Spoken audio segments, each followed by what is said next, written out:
Sup guys, this is Derek from moreplatesmoredates.com. Today's going to be a follow-up video to my how to get shredded explained in 5 minutes video. This is going to be how to get big.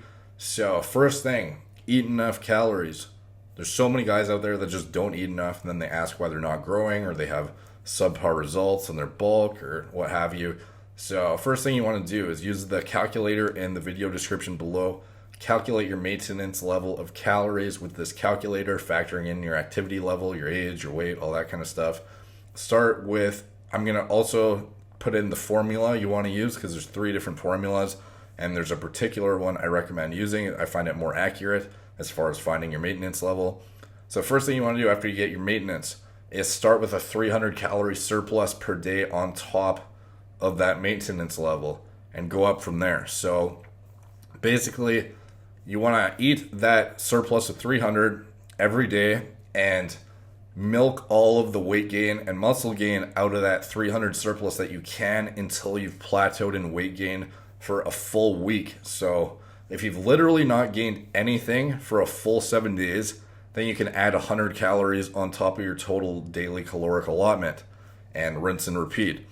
If body fat starts to get out of control to the point where your abs are completely disappearing, you should do a mini cut for a couple weeks in a calorie deficit with additional cardio to improve your insulin sensitivity and get leaner, and then jump back into your surplus and continue your lean gain.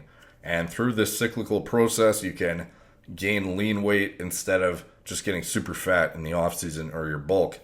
So next thing, progressive overload. So this is huge, and a lot of times in YouTube videos, you'll see, like top pros who seem to be lifting with weights that are really light relative to their size, seemingly.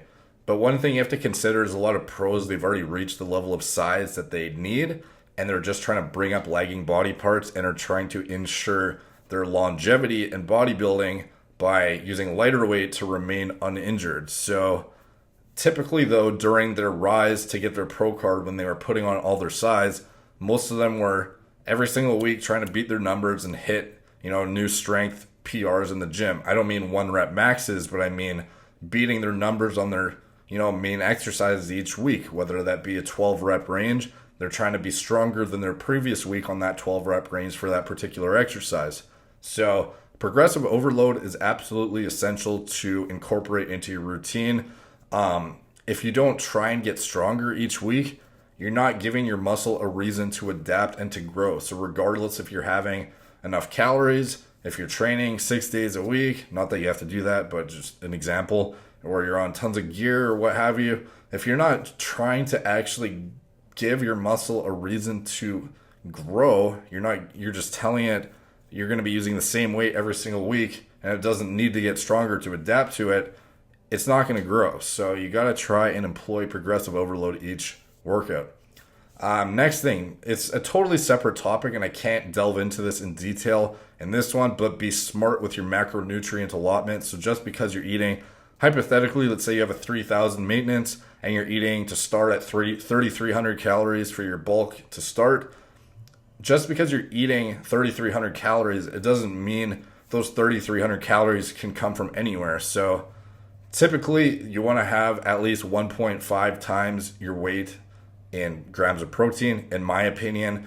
That's not set in stone by any means, but honestly, when I've tried gaining muscle, anytime I eat a gram per pound, I don't get good results. I have to eat 1.5 to 2 grams per pound body weight to really get significant recovery and muscle gain. Maybe you might get away with less, but that's what I need. I typically would think that most people would need 1.5 around there to get maximum, muscle growth potential out of what they're doing. And as far as carbohydrate consumption, unless you have a crazy fast metabolism, be sparing with your carb consumption. So the thing that typically stalls progress more than anything is eventually individuals have been pounding carbs so much for so long, they've accrued too much body fat and have a greatly diminished insulin sensitivity. And the result of that is an unfavorable ratio of weight gain. So the weight gained each pound, the ratio of it being muscle to fat, becomes less favorable and it becomes more fat than muscle each pound you get, and it gets worse and worse and worse as insulin sensitivity gets worse and you get fatter. So use your carbs smart, because spiking your blood sugar and your insulin severely with tons of carbs for no reason when you're like sitting around on the couch and you're like, it's your off day and you're literally doing nothing all day but playing video games, it just doesn't make sense. So allocate your carbs in greater quantities to when you actually need them, like pre and post workout, and be more sparing with them at times when you don't need them. So that doesn't mean you shouldn't eat carbs at all in your meals, but if you're not even lifting that day, just be more sparing with them, as they aren't as much of a necessity on that day, because you're not, exerting a significant amount of energy in contrast to days you're doing legs or something like that. So it makes logical sense to have more carbs on, like big body part days like back, legs, maybe a medium amount of carbs on days like chest, arms, shoulders, stuff like that, and then a very minimal amount of carbs on days where you're doing literally nothing. So next thing, put your body in as anabolic of an environment as possible to accommodate new growth. So if you have a hormonal deficiency, get that addressed. This is why I think most guys over 35, the first thing they should do is get their test levels checked, their testosterone levels,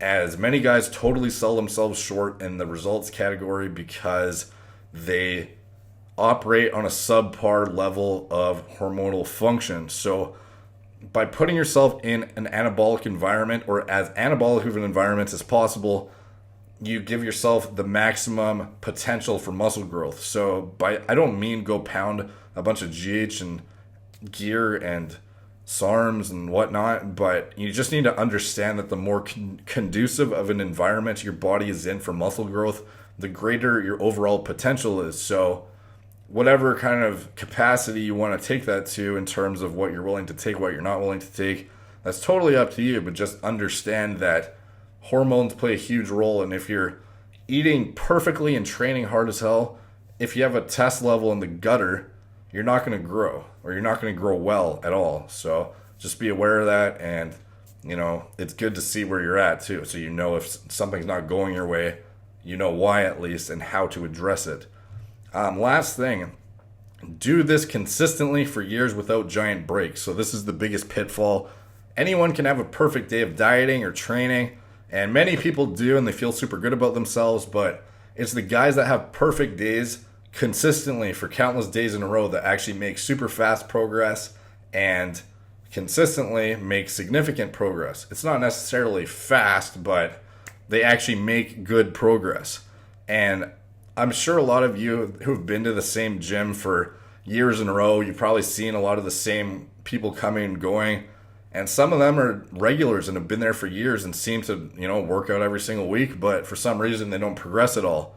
And the reason for that boils down to them not being consistent in one of the areas I mentioned already. Whether that be diet related, training related, or hormonal related, something they're doing is not up to where it needs to be to get significant results. And a lot of times you'll see the same people going to the gym all the time, but for years on end, they remain looking exactly the same. And that's why. So I hope that video put some stuff into perspective for you guys, and maybe you learned something. Please like, subscribe, comment, check out my blog, moreplates.com. Subscribe there.